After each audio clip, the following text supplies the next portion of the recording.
प्रस्तुत वीडियो में चित्र सूत्रम के हम तृतीय अध्याय के बारे में विस्तृत चर्चा करने जा रहे हैं।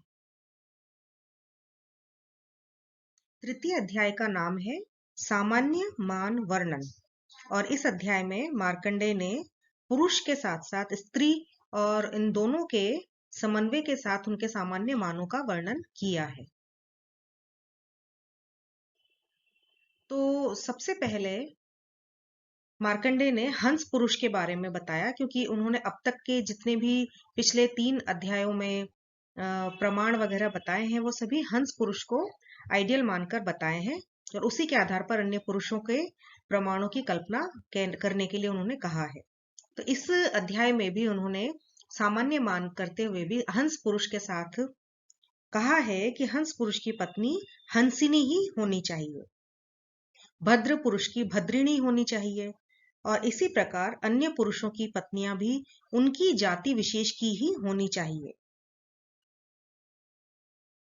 और ये भी कहा है आगे चल के कि पुरुष और स्त्रियों में अत्यंत साम्यता होनी चाहिए और यही साम्यता जो कि योगत्व का भी प्रतीक मानी जाती है और यही शिव शक्ति सामरस्य योग भी है, क्योंकि शक्ति के बिना शिव अधूरा है और शिव के बिना शक्ति अधूरी है।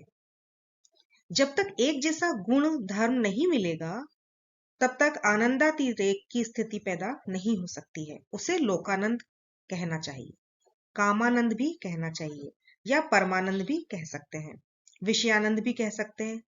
तो ब्रह्म की ओर जाने वाला योगी कामानंद होता है, क्योंकि इसके बिना परमानंद की अनुभूति नहीं हो सकती है और आनंद की स्थिति बड़ी मुश्किल से मिल पाती है, तो परमानंद की तो बहुत ही बड़ी बात है। और परमानंद जो होता है वो ब्रह्मानंद का सहोदर है और यही भोग रस भी है। इसलिए पुरुष प्रधान इस संसार में महामुनि के पहले पुरुषों के लक्षण बताकर यह बतलाया कि जैसे पुरुष 5 प्रकार के होते हैं वैसे ही स्त्रियां भी 5 प्रकार की होती हैं और उनके भी अंग प्रत्यंग के प्रमाण होते हैं। जैसा शब्द होगा वैसा ही अर्थ होगा, यानी जिस जाति का पुरुष रहेगा उसी जाति की स्त्री भी उसकी सहवासिनी या सहधर्मिणी हो सकती है।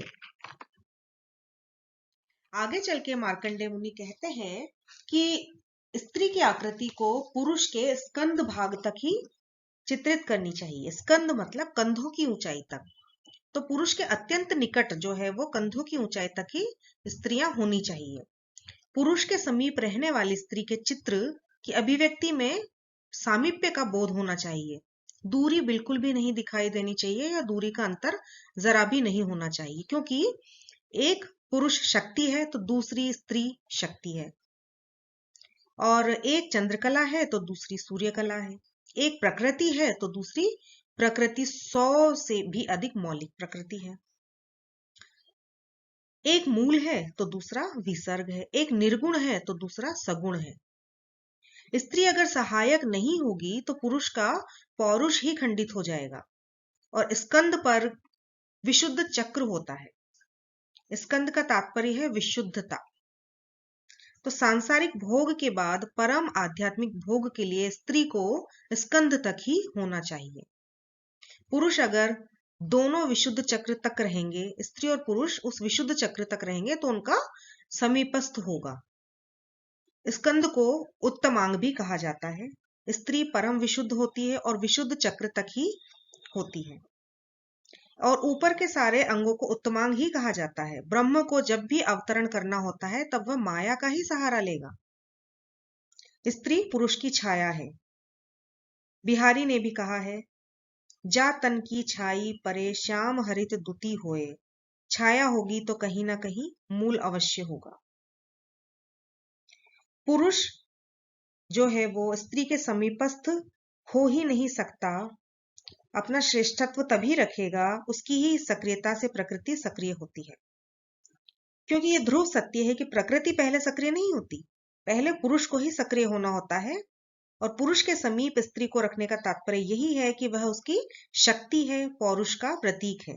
स्त्री और पुरुष का सानिध्य योग और भोग का सानिध्य, काम और काम कला का सानिध्य, प्रमाण, प्रमेय और ब्रह्मा का सानिध्य, ज्ञाता, ज्ञान और ज्ञेय का सानिध्य, प्रायोज्य, प्रयोजन और प्रयोजक का सानिध्य, कर्ता और क्रिया का सानिध्य, काल और निशा का सानिध्य, सब परस्पर सापेक्ष हैं।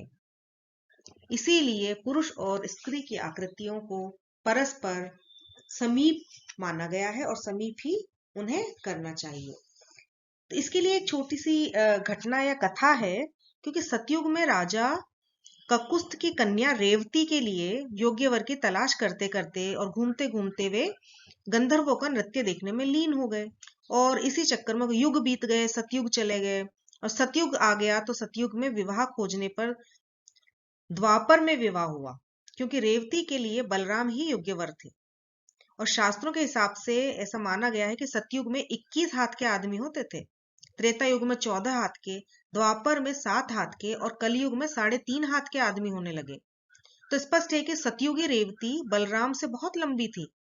तब बलराम ने हल मूसल को याद किया और हल रेवती की गर्दन में फंसाकर खींचते खींचते उसे अपने स्कंद भाग तक ले आए।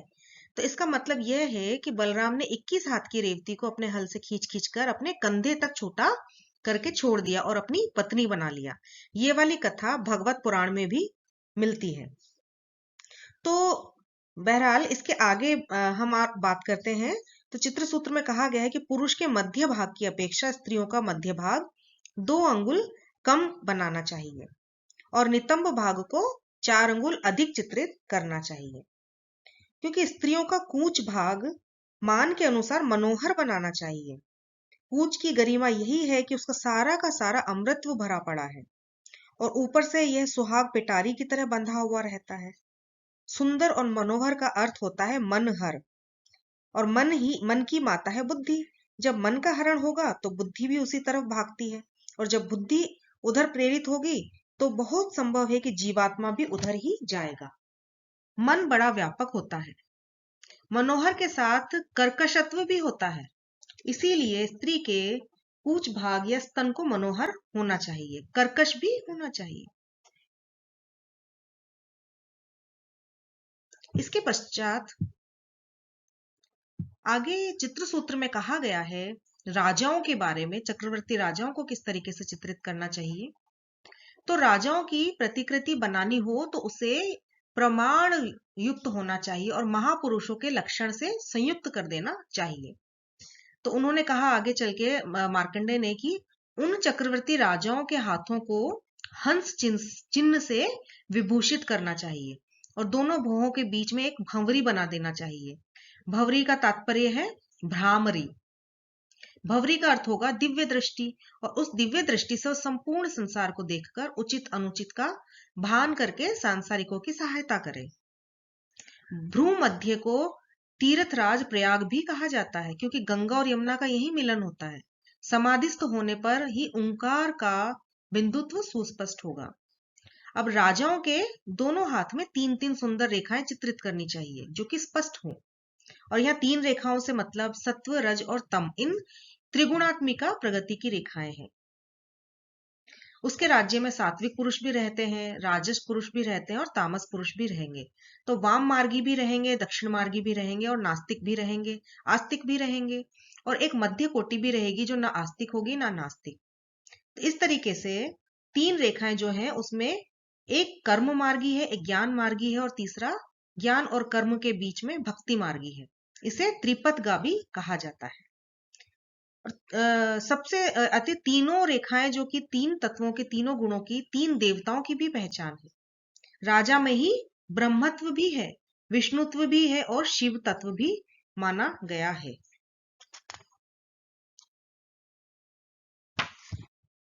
इसके पश्चात विष्णु धर्मोत्तर पुराण में बालों की 4 जातियां बताई हैं। 4 प्रकार के केश होने चाहिए। तो पहला, बाल तरंग की तरह घुंघराले होने चाहिए, और क्योंकि सौंदर्य की अभिव्यक्ति केश में ही होती है, भगवान कृष्ण के केश लुंठित, टेढ़े मेढ़े, घुंघराले थे, उसमें उर्मियां अपने आप बनी हुई थी, इसलिए चित्रकार को उसे घुंघराला चित्रित करना चाहिए, क्योंकि केश शरीर का एक महत्वपूर्ण अंग माना गया है और क्योंकि वह मूर्धा से ऊपर होता है। राजाओं के केश स्निग्ध होने चाहिए, और बालों की रुक्षता बुद्धि की रुक्षता की तरफ संकेत देती है। तो कहने का तात्पर्य कि राजाओं के बालों में आर्द्रता होनी चाहिए और उसे स्नेहयुक्त होना चाहिए। केश में अंग भंगिमा हो, केश सूक्ष्म हो, स्नेह से युक्त हो, और साथ साथ गहरे नील कांति मणि के सदृश उनमें आभा प्रभा भी दिखाई दे। और ऐसे केश शुभ होने चाहिए जिन्हें देखने से ही सुख की अनुभूति होने लगे। तो इन बालों की 4 जातियों में पहला बाल तरंग की तरह घुंघराले, दूसरा सिंह केशर की तरह घुंघराले, और तीसरा बर्बर, और चौथा जूट टसर की तरह होने चाहिए। तो देखने मात्र से मालूम पड़ जाए कि वह जिस शरीर पर ये बाल अंकित है वह राजा है या राक्षस है या अन्य जाति का पुरुष खड़ा हुआ है। इतने ही बारीकी से केशों का चित्रण किया जाना चाहिए। इसके पश्चात चित्र सूत्र में आंखों के भी प्रकार बताए हैं। आंखों के लिए कई प्रकार की उपमाएं भी दी हैं। जैसे आंखों को धनुष के आकार का होना चाहिए, यानी चाप के आकार का। धनुष को चाप भी कहा जाता है। धनुष खंडित भी हो सकता है, इसलिए चित्र सूत्रकार को संतोष नहीं हुआ तो उसने दूसरी उपमा दी कि मत्स्योदर, यानी मछली के उदर के समान होना चाहिए। आंख का आकार मत्स्य के उदर की तरह होना चाहिए। और मछली की उपमा चांचल्यता से दी जाती है, क्योंकि नेत्र को भी इसी तरीके से चंचल होना चाहिए। फिर इतने पर भी चित्र सूत्रकार को संतोष नहीं हुआ तो उसने उत्पल पत्राभ की तरह भी कह दिया। उत्पल मतलब कमल, तो नील कमल के पत्र के समान राजाओं की आंख होनी चाहिए। और इतने पर भी संतोष न होने पर पद्म पत्र निभम कहकर पद्म पत्र की कर्णिका के समान आंखों को बताया है। यानी सूत्रकार सर्वप्रथम स्थूल, फिर सूक्ष्म, फिर सूक्ष्मतर, और इसके लास्ट में सूक्ष्मतम की परिधि तक अपनी अभिव्यक्ति को पहुंचाने की कोशिश करते हैं। भगवान राम को राजीव लोचन भी कहा गया है। और 5वां नेत्र शशाकृति अर्थात खरगोश के आकार जैसा। पुरुष के नेत्रों की विशेषताओं में चापाकार नेत्र की भी विशेषताएं हैं, और स्त्रियों के नेत्रों को भी उसी प्रकार विशेषताओं से चित्रकार को युक्त करना चाहिए। तो अब हम अगर थोड़ा और डिटेल में जाएं तो मत्स्योदर आंख का प्रमाण 4 जौ के बराबर होना चाहिए, और उत्पल पत्र की आंख का प्रमाण 6 जौ के समान होना चाहिए। इसके बाद मत्स्योदर के, जिसे मीनाक्षी के समान भी कहा जाता है, मछली के मुख के समान उसकी उठान होती है, इसलिए वहां से 1 जौ और बीच में 2 जौ के समान और अंत में 1 जौ के समान उसका माप होना चाहिए।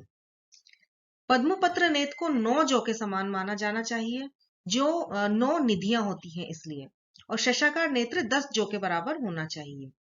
तो इस तरीके से चित्र सूत्रकार ने कहा कि चित्रकार को अपने अंगुल के मान से ही जौ के मान की परिकल्पना कर लेनी चाहिए। चापाकार नेत्रों का कोई प्रमाण इसलिए नहीं दिया क्योंकि यह प्रमाण से असंवेद है और प्रमाण सापेक्ष है, इसलिए चापाकार नेत्रों का चित्र सूत्रकार ने कोई भी प्रमाण नहीं दिया है। अब अंत में कहते हैं कि कामी पुरुष और नारियों की आकृतियां मत्स्योदर की तरह चित्रकार को चित्रित करनी चाहिए। सात्विकता उत्पन्न करने के लिए पुरुष की आंखों को बनाने के लिए नील कमल के समान उन्हें बनाया जाना चाहिए। और सात्विक पुरुष निर्विकार रहते हैं, ऐसे लोगों के नेत्र नील कमल की कांति के समान बनाने चाहिए। और सांसारिक पापों से लिप्त जो मनुष्य हैं उनके नेत्र कमल के पत्ते के समान बनाने चाहिए। जो क्रुद्ध हो, क्रोध की चरमावस्था पर हो, उनकी आंखें शाराकृति के समान बनाना चाहिए, यानी मैना की तरह बनाना चाहिए, शाराकृति। तो इस प्रकार अंत में ऋषियों, देवताओं की आकृतियां, इन सबकी आकृतियों को अपनी ही प्रेरणा या प्रभा के अनुसार चित्रकार को चित्रित करनी चाहिए, क्योंकि उनको देखते ही मालूम पड़ जाना चाहिए कि अमुक चित्र जो है वो गौतम का है, दुर्वासा का है, अंगिरा, नारद, परशुराम का, या इंद्र, विष्णु, रुद्र, वरुण या सरस्वती का है। इसलिए उनकी आकृति को उन्हीं की प्रमाण और उन्हीं के विशेषताओं से युक्त मनाया जाना चाहिए। उनके आभूषणों की कांति भी उन्हीं की कांति के अनुरूप चित्रित करनी चाहिए। तो अंत में मार्कंडे कहते हैं कि मैंने चित्रों के प्रमाण के संदर्भ में जैसा दूसरों जगहों पर आनंदिक रूप से कहा है, वही सब कुछ अभी कह दिया है। मैंने अपने से कुछ भी नहीं रखा। एक कुशल चित्रकार को कोमल एवं सरल रेखाओं से युक्त चित्र ऐसे स्थान पर बनाना चाहिए जहां पूर्ण प्रकाश हो और भूमि भी समतल हो।